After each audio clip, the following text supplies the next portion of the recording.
Okay, good afternoon, everybody. Thanks for coming to our press briefing on the Army support to vaccine development. My name is Colonel Kathy Turner. I'm the Director of the Army Media Relations Division, and I will moderate today's session. The following senior leaders will be are on today's panel. We have Brigadier General Mike Talley, Commanding General of U.S. Army Medical Research and Development Command in Fort Detrick. We have Colonel Wendy Sammons-Jackson, Director of Military Infectious Disease Research Program, U.S. Army Medical Research and Development Command. We have Dr. Nelson Michael, Director of the Center for Infectious Disease Research, Walter Reed Army Institute of Research. And we have Dr. Kayvon Modjarrad, Director of Emerging Infectious Diseases, Walter Reed Army Institute of Research. Today's discussion is on the record. After Brigadier General Talley's opening remarks, I ask that you limit yourselves to one question and one follow-up until we have gotten around the room, and then we'll continue to field questions until we're out of time. We have about 30 minutes today, and with that, I'll turn it over to you, sir. Okay. Hey, good afternoon, and thank you for participating in today's briefing. Our hearts go out to those that are affected or know someone who's affected by this disease. You know, emerging infectious diseases like this coronavirus that we're facing now, or COVID-19, are why a global network of military infectious disease surveillance laboratories exist around the world. Military medical research is a force multiplier designed to support the service member and the public in every conceivable circumstance. Through both emerging science and technological advances, the United States Army Medical Research and Development Command is on the forefront of delivering medical capabilities faster and more efficiently than ever before. We are supporting a whole-of-government approach to detect, prevent, and treat COVID-19. And when it comes to infectious disease threats, we have extensive capabilities and an international research infrastructure already in place that allows our scientists to anticipate and develop countermeasures against emerging infectious diseases. COVID-19 is the infection caused by the SARS-CoV-2 virus, and this is familiar territory for our team. Our labs have previously studied SARS and MERS, both of which are coronaviruses. They're in that same family. Our researchers and scientists at the Walter Reed Army Institute of Research conducted the first in-human phase 1 trials of the MERS vaccine. And that's the only MERS countermeasure and only the third coronavirus vaccine ever tested in humans. We're building upon the science for COVID-19 solutions as we speak right now. Just this week, we were able to develop new versions of COVID-19 candidate, one of the first candidates that we've tried. And we initiated research to determine if there is a response to the vaccine. Again, this is just one piece of the solution. There's other vaccine candidates being developed by other organizations, but we're all working toward a solution. And we want to get it done as quickly as possible, and we're doing this in a whole-of-government fashion and certainly a whole-of-DOD fashion. In addition to vaccine prevention, we are also exploring treatments. Efforts are ongoing right now to identify new drug candidates to respond to the COVID-19 infection. A cooperative research and development agreement with an industry partner is under review for the DoD to gain access to an antiviral drug for treatment use in our medical centers, our military treatment facilities. So together with our United States government partners, we are progressing at very fast rates, revolutionary rates almost, constant effort. And this is in order to deliver effective treatment and prevention products that will protect the citizens of the world and preserve the readiness and lethality of our DoD's service members. I want to thank you in advance, but I'd also like to tell you a little bit about my teammates here. So Colonel Dr. Wendy Sammons-Jackson is the Director for our Military Infectious Disease Portfolio. She dual hats as the Joint Program Committee Director for the entire DoD. So when you're looking at the capabilities and capacity within the Medical Research and Development Command, the demand signal is coming from all over the Joint Forces. She's managed that portfolio for the last 2 years.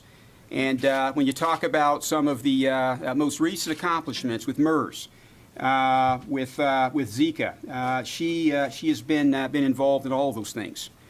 Dr. Nelson Michael, about 37 years of experience. Same thing. We talk about some of our latest successes with MERS. Both he and Dr. Kayvon Modjarrad have been right at the forefront. And even with Zika, very proud to say that within 9 months, this is the team that was able to start the first in-human clinical trials.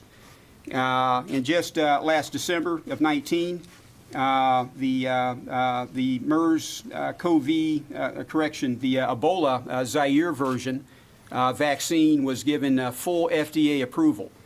These two gentlemen were played a big part of that. Dr. Kayvon Martin, again, having been the scientist behind a patented adjuvant that's designed for this same family of diseases. It's an adjuvant that is that's being used right now, being shared with our whole of government partners. He just recently returned from Switzerland. We were lucky enough to be able to recruit him from the World Health Organization, and he's been back for about a week from Switzerland. So when you look at certainly the scientists that we recruit and train within the DoD, they are well integrated with some of the top scientists in the country. And so we're very proud to take part in this effort, and we look forward to your questions. Okay. Lita? Hi, Lolita Baldor with the Associated Press. For whoever this most applies, just on the vaccine, can you talk a little bit, just more detail about the vaccine, your work that's being worked on? Is it different than NIH's approach, and how soon are you for like a phase 1 trial? Absolutely. And then I'll just throw the follow-up out just in case that's easier. The rapid diagnostic that is being worked on, can you talk a little bit about that and how, sort of where you are in the rapid diagnostic tool and how soon that might also be available for testing? Yes, ma'am. Let me just take the first 2 questions quickly and give you over to Dr. Modjarrad, who can talk about some more granular aspects of this vaccine. First thing what I want you all to know is that we have been around the Walter Reed Army Institute of Research for 127 years. I mean, a lot of people like to ask, well, why is the Army involved in vaccine development? We've been doing this for an extremely long period of time. Walter Reed obviously made his notoriety on figuring out countermeasures to yellow fever. So we've been doing this for an extremely long time. It's one. 2 is that we work very closely in the interagency space. My first rater in the Army, I recently retired, is Bob Redfield, who's the CDC director. My second rater is Debbie Burks, now obviously the Global AIDS coordinator and running the COVID response under the vice president. And Dr. Fauci is close enough to him that he retired me about 18 months ago. So we work very, very closely in the interagency space. And the vaccine that I'll let Dr. Modjarrad talk about, we worked with Dr. Fauci's team to find a space where we could find a vaccine candidate that was scientifically not duplicative but mutually supportive of what others were doing, but also made sense. And so we ended up moving on 2 different vaccine platforms in coordination with Dr. Fauci and his team. Let me let Dr. Modjarrad tell you a little bit more about that and what our rough timelines could be. Thanks for your question. So from the first day that the sequences of the new virus were published, we were working on this vaccine, and we were doing so in coordination with our interagency partners at the NIH, specifically the Vaccine Research Center, where the president was visiting just a couple of days ago, and which is the place that I came from, where I trained under Dr. John Mascola and Dr. Barney Graham there, and have been in constant communication, very much like we did for the Zika vaccine, where the NIH and Walter Reed Army Institute of Research had 2 complementary approaches towards a vaccine candidate for Zika. Here, again, we're taking a platform that actually has been used in clinical trials so far for influenza, a different respiratory virus, and focusing on a component of the virus that a lot of groups are working on, but with a unique platform and a unique what's called adjuvant, which is a a chemical that is used in combination with vaccines all the time to enhance their immune response. And that adjuvant is actually patented by the Army. So we see this as a unique and complementary approach that is non-duplicative, that is being coordinated as part of the whole of government response. I mean, I know you asked a question about the point of care testing. Unfortunately, we don't. I think we have the world's leading expert in infectious disease diagnostics. This just happens to be in the Army at the Walter Army Institute of Research, Dr. Sheila Peel. Sheila, like me, really has been working on HIV almost her whole professional career, and there isn't a single HIV rapid test that's out in the market that hasn't at some level passed through her hands. So she's really our lead for looking at the diagnostics that are currently being used, a test that would allow us to understand whether someone's infected or has been exposed. And I can tell you that, for now, most of those tests are based on detecting the virus itself. So developing the kind of test like a pregnancy test that you might be familiar with is requiring a different kind of technology. Sheila is already having those kinds of discussions. I think what you're going to probably see is much more sophisticated and higher throughput tests that initially would be done in more sophisticated laboratories. And then as time goes on, that technology will then roll out to established platforms to allow these tests to be used more at the point of care.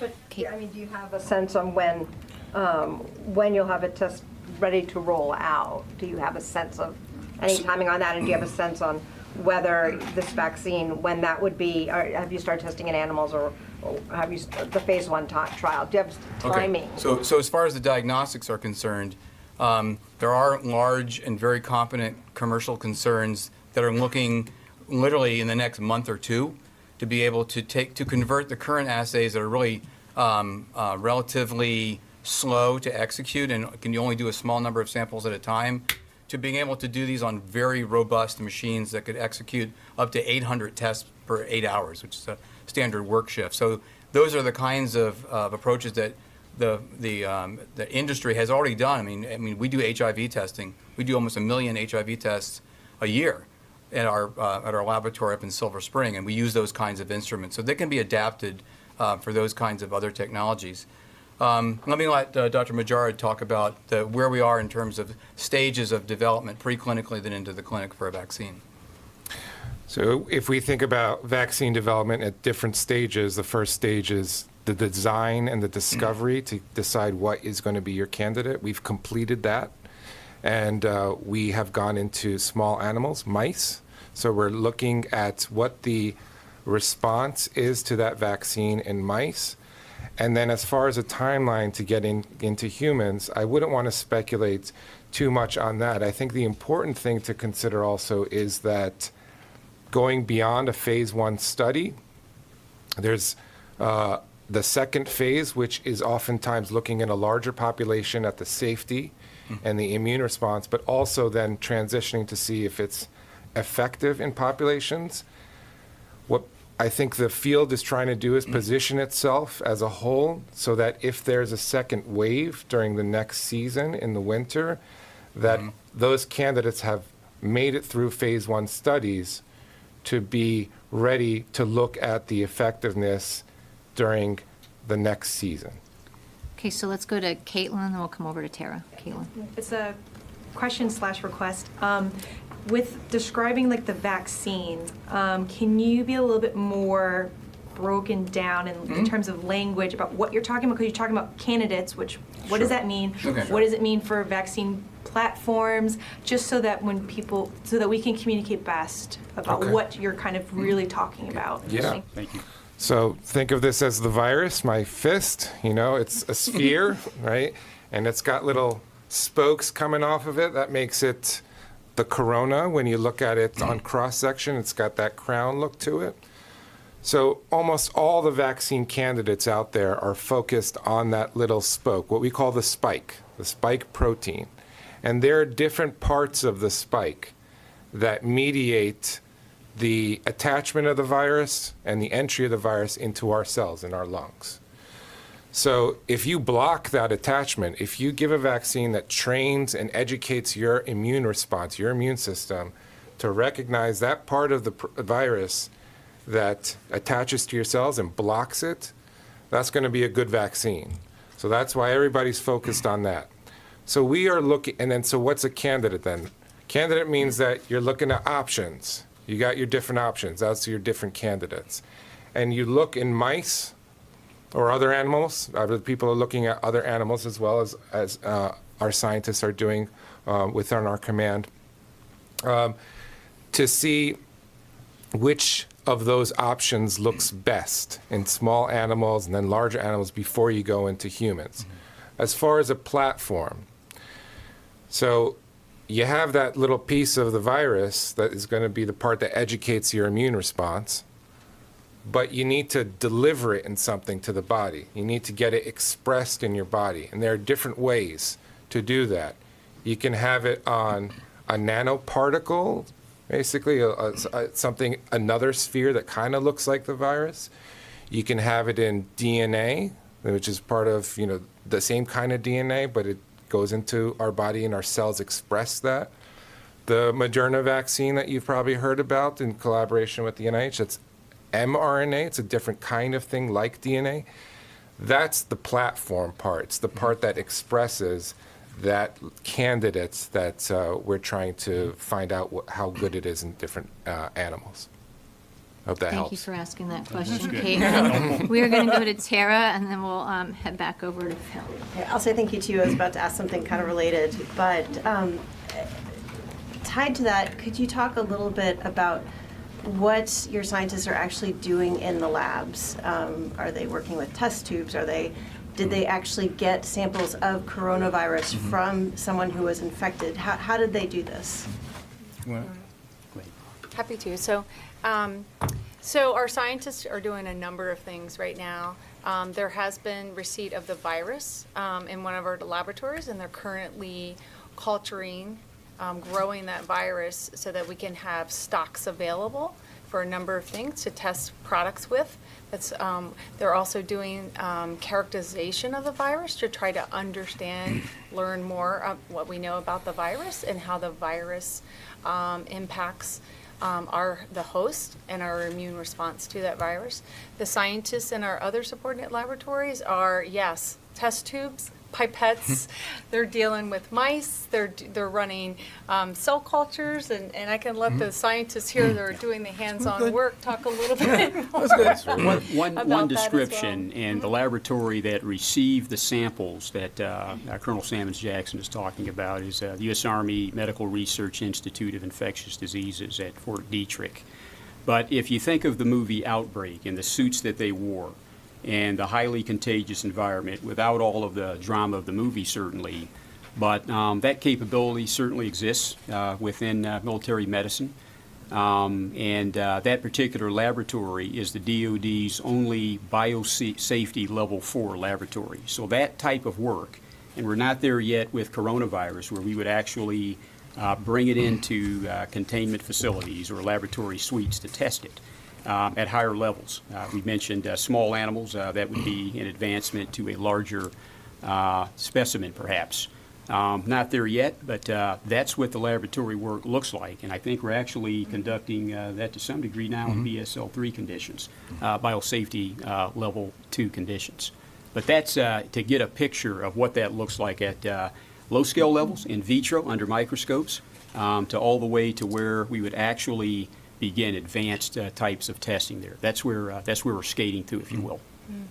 So MRDC, is for Medical Research Development Command, is really fortunate because we have a very unique national asset, as the General mentioned, in our Institute for Biosafety Level 3, which this current virus is required to be handled within, as well as Biosafety Level 4.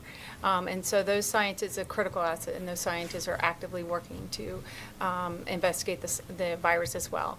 In addition, we also have the Walter Reed Army Institute of Research with our 2 scientists over here who are working in Biosafety Level 2 and doing the discovery, the small animal work, and have have some of the most brilliant minds in the world working in infectious disease research. And so within that, we have a very robust science and technology platform.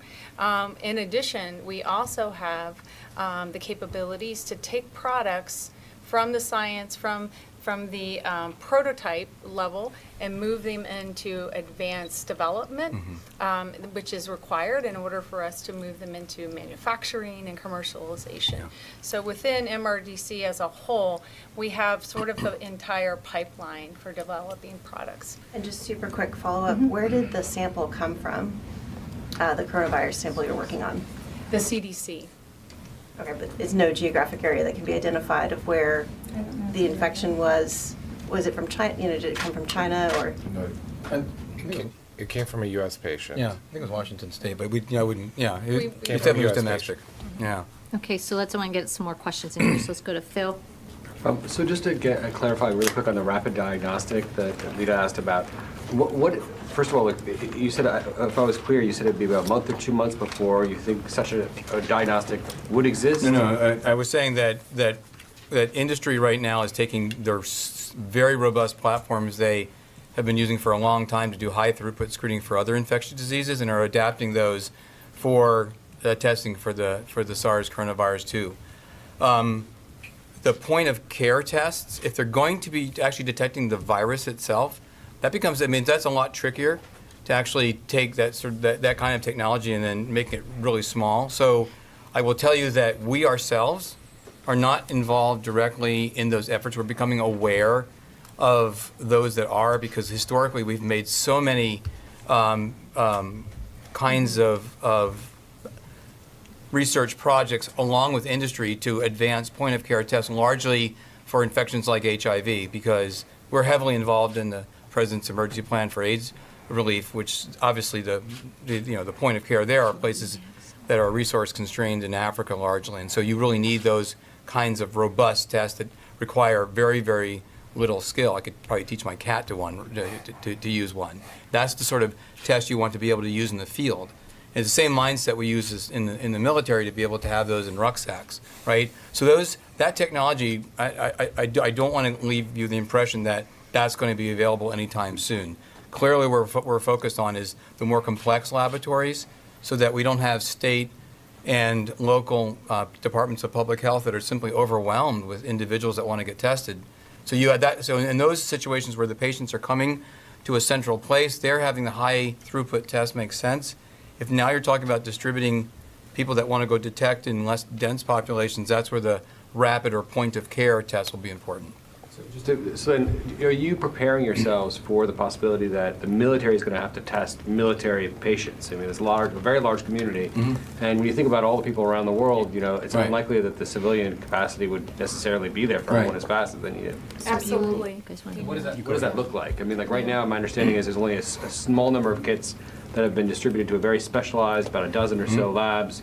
So what does that look like when you're talking about getting ready for testing over 1 million people, maybe potentially in the U.S. military? So the goal, and there's multiple approaches. So the goal is just increase capacity. And as Dr. Michael mentioned, one way to do that is to develop these high throughput assays and place them in regional, critically strategic regional areas so that we can increase the throughput of the diagnosis. Another approach, as was mentioned before with the point of care, is actually reaching further out into the environment to be able to test and rapidly as an initial screen for folks to kind of help understand what the epidemiology is. And so there's multiple approaches within the Army, across the DoD, and across the U.S. government as well. Certainly critical in each one of those approaches is our industry partners in this to be able to take a product, develop it, and commercialize it. So we are working with a number of partners and providing the support within the laboratories to help develop those capabilities. Okay, so let's go to Lucas, and then we'll hit Courtney in back. And then Lucas Tomlinson, Fox News. In your modeling, how many U.S. military service members do you think are going to contract the coronavirus? That'd be speculative, sir. I don't think we have done any estimates on that. It would depend on the spread, certainly, the way it's progressing now, but right now we don't have that, unless... Well, yeah, I mean, I think that's the general's 100% right. We don't have any data right now, but where we're beginning to work with partners, that Dr. Modjarrad can get a little bit more into that. There are lots of people now that have gotten pretty sophisticated by trying to model infectious disease outbreaks. Regrettably, because one seems to come every year or so. We're getting very good at this. The problem with the models, it's as only as good as the data you have that would build into it, right? So I would just say that we're beginning to set ourselves up with really good modeling groups to be able to ask questions in areas of the world where the virus is already spreading very quickly, and we have good epidemiology data that would allow us to inform those models. That's going to give us some prediction. But I can tell you during the Ebola outbreak, I literally sat in a WHO meeting and had one modeler talk about when the epidemic in Liberia was going to peak. And essentially, I looked at the numbers, I said, you're basically saying that it's only going to peak when every single human being in Liberia is infected. And he basically just shrugged. So you just need to be careful that these models sometimes can really look bombastic, and they're only as good as the data that initially goes into them. One thing I can say is that the current assay, which is a test, I think the throughput is around 60 patients every 8 hours. So when we're looking at volumes or what we are trying to develop in the area of detection, our goal is anywhere from 275 to 500 every 8 hours.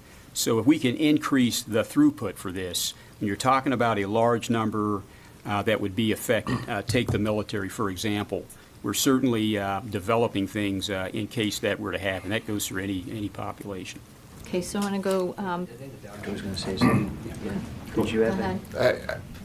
I would just add, so I think General Talley is correct in that any kind of numbers, specifically numbers you throw out there, are speculative. However, we have epidemiologists at our institute working with others, modelers who do this all the time in the Defense Threats Reduction Agency, DTRA, who provide responses to the requests of all the different geographic combatant commands. And we have been working with them for the past few weeks, initially based on assumptions, but now, more importantly, on real-life data. So we're trying to refine those models better based on the data that we feed into them. So this is something that we're working on, but I wouldn't speculate and give you specific numbers. Just one small follow-up. What is the earliest that a vaccine would be ready for a U.S. military service member? So, again, it depends on what you're talking about in terms of ready. So, as I said, there's when we go into phase 1 clinical trials that we have done in the past, the volunteers who are involved in those trials are a mix of civilian and active duty populations.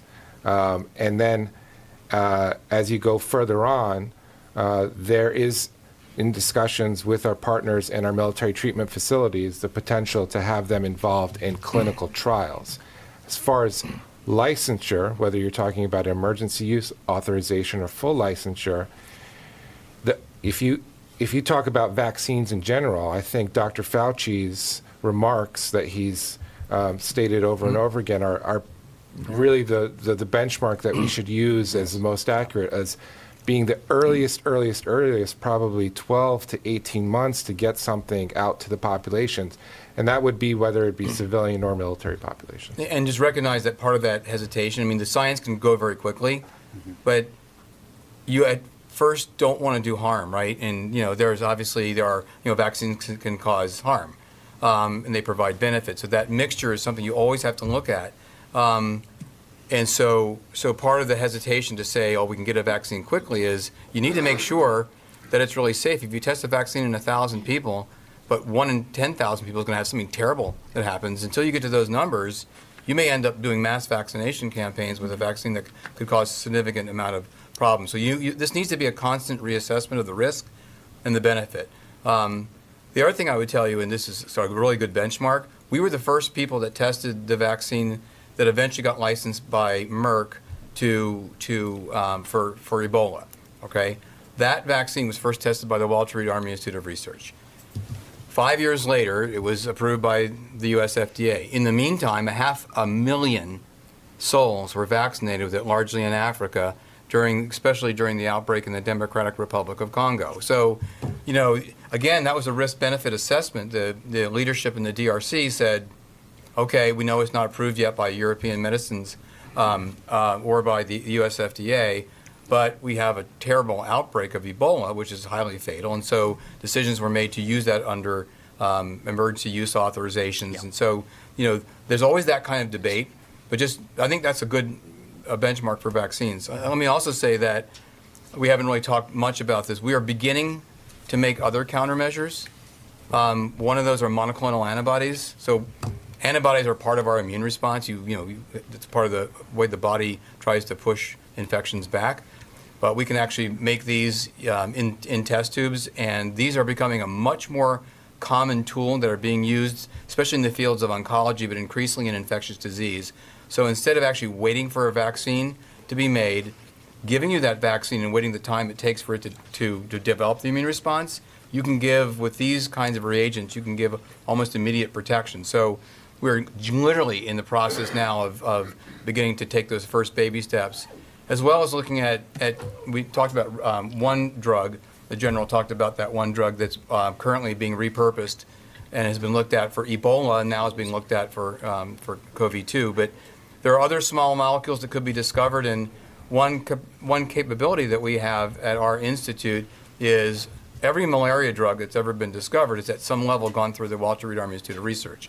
So we have a really good drug discovery program, and so we're looking for other kinds of drugs that might be lead candidates in partnerships with the pharmaceutical industry that we could bring those to bear. So vaccines, monoclonal antibodies, and small molecules, drugs that could be brought to bear. So we don't have one theme in play. We have actually a number of themes in play, and all these are being coordinated very closely with our partners, either in government or in academia or in industry. So, thank you, sir. I want to try to get a little bit more questions out there. So Courtney, we'll go to you. Okay. Courtney Kibbe with NBC News. I want to ask a couple of clarifications. So when you're saying that there's testing going on in mice, Dr. Modjarrad, you mean you're not saying that they're being injected with the coronavirus and that, right? Okay, I just wanted to be sure of that. Just injected with the vaccine candidates, right. Those options. To see how the immune response, to see how it responds to the vaccine, not the virus. Okay, good. I just wanted to be sure of that. And then I was a little unclear, Dr. Michael, when you were talking about potentially rolling something out the next time that the next season, which I would assume would be fall, winter, or maybe it was you, Dr. Modjarrad, forgive me, of the next season, but I don't quite understand what that was you were hoping of rolling out. So, that's a really important question, too. Was there a third? The third one was just about the production, but keep going. Yeah, I think you kind of answered the other one, so if you could do those two, that'd be great. So this is a respiratory virus, and they always give us trouble, during cold weather for obvious reasons. We're all inside, and, windows are closed, et cetera. So we typically call that the influenza or the flu season. So our expectations that this virus, like every respiratory virus, is going to be less troublesome for us as the weather warms up. And that's going to be true across the globe. But our experience, and most of our experience, comes from influenza, right, which is sort of the unfortunately the king of respiratory viruses. But we know a lot about that. And our experience there is that every flu season equals, when the weather gets cold again, this is when these viruses tend to come back. So this is why it's really important to understand that a lot of what we're doing now is really getting ourselves ready for what we're calling the second wave of this. We hope that doesn't happen. If you remember SARS came and went very quickly. And, I really hope that happens again, but we can't count on that. We have to be ready that even if this epidemic begins to wane, we have to be ready for next winter when it may come back again. I'm sorry, I'm still don't understand what it was that you were hoping to roll out with the next wave. So we're saying that as we begin to develop any of these countermeasures we're talking about, monoclonal antibodies, drugs, vaccines, that even if this disease abates over the next few months, we're very concerned that it will come back, and it may come back, again in the next flu season. If that's the case, then in the meantime, we've been working steadily on these countermeasures so that they'll be ready if there's a next time. Thank you. So let's hit Carl? Thank you. I also just have a couple clarifications, so hopefully this will go quick. But following up with her, just to reiterate, so you're testing in small animals, mice now. You're testing the candidate. And then you had said something about the second phase was looking at large populations of mice. Would that be, large populations of mice, or would that be of something else that you said that thinking about this next phase in the winter? I'm not quite sure what's going on. So I'm just going to break it down again in terms of what are the general phases of vaccine development. First, you decide down at the atomic level what your vaccine is going to be. And then you have your best guess, and you have a few different options as to what that will be. Then you test all those different options in mice, meaning testing, give them the vaccine and see what kind of immune response they have. Then, typically, you go into larger animals, like monkeys. Okay? That's typically the case. This is a new virus, we don't know which one of these animals is the most relevant one to humans. Mice are mice. Mice are not humans, right? Monkeys may be a little closer to humans. And then you go into humans, and when you go into humans in that first phase, you're just, again, looking at the safety of your vaccine and the immune response. You're not looking at if it's effective, again, to protect you from the virus. The next phase is where you look at larger numbers of people for safety and immune response, again, because the first phase in humans is just a few dozen people. Now we're talking hundreds to thousands. And you start looking at, is it protecting against infection? And you need to have large numbers of infections going on to be able to know whether or not it's protecting against that. So that's why we anticipate potentially, if there's a second wave, we got to be ready, make it all the way through those first studies in the animals and the safety and the immune response, so we're ready and positioned and ready to go if this comes back and there are a bunch of infections, so we can know, is it protecting? Okay, so you're planning to be at that second phase of humans by next winter? Just, that's where you are? Okay, just wanted to clarify that. And then the other thing I wanted to clarify is you said you had a candidate that was complementary but not duplicative. What exactly is the candidate? I know you talked about the spokes. Are you two focusing on the spoke of the virus? Yes, so we are. But that's just what NIH is also working on. So everybody's working on the spoke right now, just different ways, different parts of the spoke, or different versions of it, and then different ways to express it. As I said, there's different ways. So there's a DNA platform where you can express it. There's the mRNA that Moderna is doing with the NIH. There are just using the protein itself. There's using it, putting it on a nanoparticle protein. So there's different versions of the vaccine and different ways to present it to the immune system. Okay, so I know we're at 10 after right now, so we'll hit Haley and we're probably going to wrap it up. So if you got, so Haley, go ahead. Thank you, and thank you all for doing this. One question for you, General Talley. Last year in the fall, Fort Detrick, the Research Institute, had to pause testing for some safety concerns. Can you go into what has been done since then to sort of make that a non-issue? And then also, I know that Rare has gone over, you said different SARS and different strains of this. What makes this different from the previous strains that you've been looking at? And how have you kind of noticed those differences and how that will affect the vaccine that you're developing? Yeah, absolutely. I appreciate the question. Yes, so United States Army Medical Research Institute of Infectious Diseases, and that's the BSL-4 Biosafety Level 4 lab that I mentioned. But on the 18th of July of 2019, they were issued a cease and desist order by the CDC, violations because of improper practices, all resulting from a number of structural defects. They developed workarounds that just were not safe. There was never any danger of risk to the community or breaking the containment, which is what the labs are for. Since then, proud to say, worked very hard to come back and meet CDC regulatory standards. The CDC came back for a reinspection after about a 90-day plan of action and milestones, very aggressively went after that.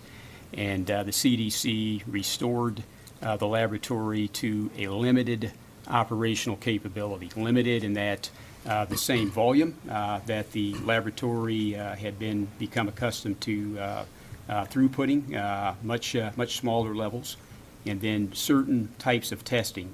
As I mentioned, BSL-4 being the highest type, Biosafety Laboratory 4 being the highest level. Not to that level, but probably a smaller level or a level just shy of that, where the most dangerous procedures weren't being done. This was in an effort to begin a gradual stand-up of capabilities after being down for so long. The CDC came back 2 weeks ago, first 2 weeks, actually 3 weeks ago now, in February, came back for a second inspection. This inspection was to allow even more capabilities, more capacity to be performed. Again, proud to say, night and day difference, according to the CDC, and we were issued a letter to restore even higher level capabilities. That letter was issued to us just this past Friday. And so with respect to coronavirus, and coronavirus is not considered a safety level type of virus that falls into the same category as some of the other higher types. So we have full authorization to perform at the highest levels of scientific capacity at the laboratory for coronavirus. Other types of diseases that might meet some of the CDC's criteria, still having a gradual return to full operations. But with coronavirus, we're going to be able to conduct laboratory research at the highest levels that the laboratory can perform. So that's kind of where we are. Real proud. It's been a work in progress. We took advantage of the operational pause, if you will, to really refine our standard operating procedures. And frankly, the complete culture has changed at that institution, and they're back. And certainly with coronavirus, it's amazing to watch the entire enterprise mobilize the way they have. Thank you. Last before. Okay, so she had a follow-up first Okay, on SARS. So regarding your second question about how this virus differs from others and what we've learned, probably everybody's familiar now of some of that there are 7 human coronaviruses that we know of, and that the highly pathogenic ones, the ones that tend to kill, are SARS-1, Middle East Respiratory Syndrome coronavirus, and then the current coronavirus. And so we have been working on those other very more dangerous and deadly viruses like MERS and the first SARS. What we've learned is really at the very basic atomic level. When I mentioned that we first look at the atomic level of these spokes, these spikes, that's where we've been focusing on, because that's where the differences matter the most in terms of what kind of immune response you get to it, how efficiently it attaches to the cells in your lung. And one of our chief scientists, Dr. Gordon Joyce, has been doing a lot of the work on that in determining the structures in collaboration, again, with our partners at the NIH, National Institutes of Health, the Vaccine Research Center. So Dr. Joyce, myself, we both came from the Vaccine Research Center, and working with Dr. Graham and Dr. Kizzmekia Corbett under Dr. John Mascola. And then one of the other structures that came out is Dr. Jason McClellan at the University of Texas at Austin. This should give you an idea also how this is a very tight-knit family. We're kind of spread across different centers, but we talk to each other all the time because we have that very close public health and scientific community. So there are similarities between this virus and some of these other viruses, but there are obviously very key differences between MERS and this SARS-CoV-2, there's about 50% difference in the sequence. With SARS-1, there's about 20% difference, but that 20% matters obviously quite a bit. And so that's the kind of studying that we've been doing when we first got those sequences and the world got those sequences back on January 10th. We started looking down at the atomic level as to how they differ. And so, ladies and gentlemen, I know we've been going for a little bit, so I want to be able to wrap this up. Sir, and we're going to have folks standing by to do the follow-on questions, but sir, if you want to do closing remarks. Well, One last before, since there won't be a vaccine ready in time for this cycle of coronavirus, could you please give your best advice to the force and the public in general about how to kind of ride this out for now? Well, it really is. I mean, we are literally living in influenza season. People are getting infected and dying of this disease. I like to remind people that during the Ebola outbreak, both the one that just happened in the Democratic Republic of Congo and in West Africa, somewhere between 16 to 19,000 people were still dying every week of HIV infection. So, the public, the medical communities, governments were really gotten very good at managing how we deal with the scourges of infectious disease. So like any respiratory virus, we're going to be getting ourselves into the habit of washing our hands much more frequently. If there's one thing that you can do, it's wash your hands much more frequently, right? So, I mean, we're both clinicians as well. I mean, you go into the hospital, a nurse will wrap you on the knuckles if you don't wash your hands coming into the room or coming out, even if you don't touch anything. So that's critical. The things that we already know how to do, we do social distancing. We're not going to be doing a lot of hugging and kissing. If people are sick, they should stay home. If if they really are very, very ill, then they can go into the hospital. So, but hospitals now are getting very good about how they would approach making sure that they can protect their staff as well as protecting other patients from someone who might be a risk. So, I think people should recognize at the end of the day, this still remains a low risk infection to not just our service members, but to the American public. And that we are really good as a hospital system, as a medical care system, from both the EMT up to intensive care units at taking care of these. I'm not minimizing it. I'm just saying that even in the absence of a vaccine, we still don't have a vaccine for HIV infection. But we have very good drugs, and we're beginning to develop monoclonal antibodies. So, we will continue to campaign against these infectious disease threats as we would against enemies against the homeland, and we're good at doing those sorts of things. But the American public should be reassured that this is a threat that we're used to from the standpoint of influenza. We are working on developing measures, but everyone can assist just by washing their hands. Yeah, absolutely. Well, I hope hopefully you've been able to hear that when you're talking to the different agencies that are out there and you're getting different responses for what they're doing individually. This is truly a whole of government approach. So certainly if one agency, one organization, if it's an industry partner, if it's academia, I think we're well nested and we're sharing information and collaborating so that we're able to leverage the right resources to bring a vaccination or a vaccine candidate, as we've learned about today, across the finish line.